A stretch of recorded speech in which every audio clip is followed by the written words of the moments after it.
Good afternoon, traders. John Caruso coming to you here for January 5th, 2016, kicking off a new year here with you.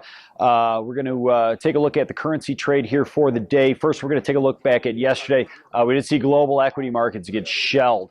Leading the way was China. China down 7% on weak growth forecast that we saw come out of China. Also, we saw some follow through here in the United States off the weak PMI and weak ISM reading.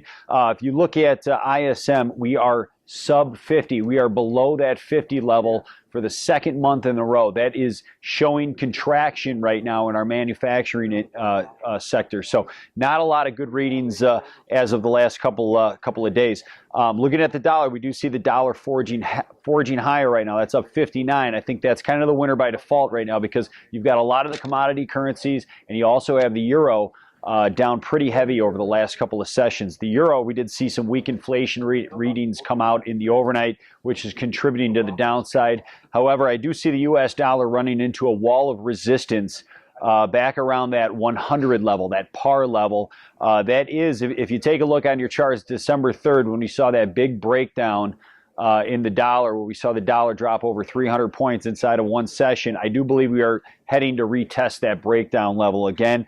And then what's going to be the driver pushing the dollar, whether it be higher or lower, between now and that a test of that level is going to be the unemployment number on Friday. Okay, so the dollar is going to largely remain fundamental driven and economic news driven.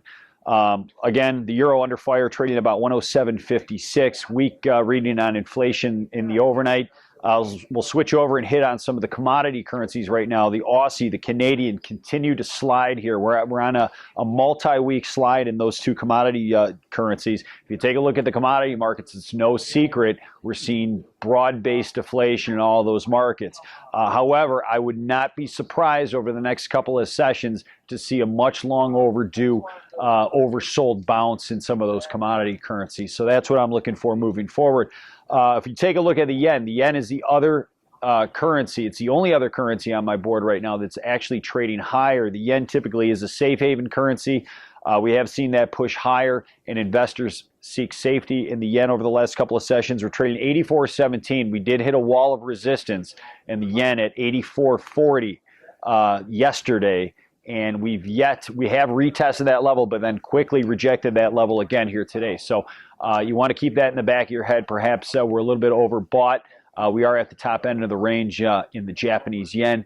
And I think everything kind of rests moving forward upon what do we see in that unemployment number on Friday. The market is looking for a build in jobs in the month of December of 200,000 jobs created.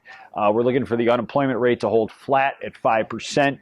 But we did see a reading of 211 in the previous month. So I don't know if that's the beginning of a down, maybe a little bit of a near-term downtrend in the unemployment figures moving forward, but we'll wait and see. That's all I have for you. Feel free to reach out to me anytime. My name is John Caruso. The number is 800-669-5354.